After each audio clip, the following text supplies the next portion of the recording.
எபேசியர் 4:24 மெய்யான நீதியை தரித்து கொள்ளுங்கள் என்று பவுல் எழுதுகிறார். அப்படி என்றால் என்ன பொருள்?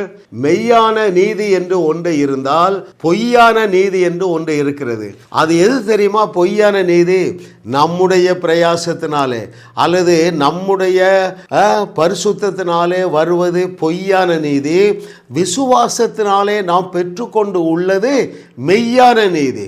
அந்த மெய்யான நீதிக்கு பவுல் கொடுத்திருக்கிற பெயர் தேவ நீதி. அதை நீங்கள் விசுவாசத்தினாலே பெற்றுக்கொண்டு விட்டீர்கள்.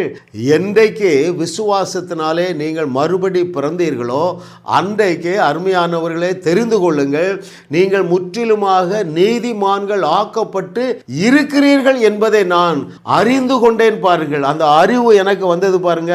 அநேக பாவங்களிலிருந்து வெளியே வந்தது மாத்திரமல்ல, காணப்படுகிற அத்தனை பிரச்சனைக்கும் தீர்வாக தேவன் என்னை பயன்படுத்தி கொண்டிருக்கிறார்.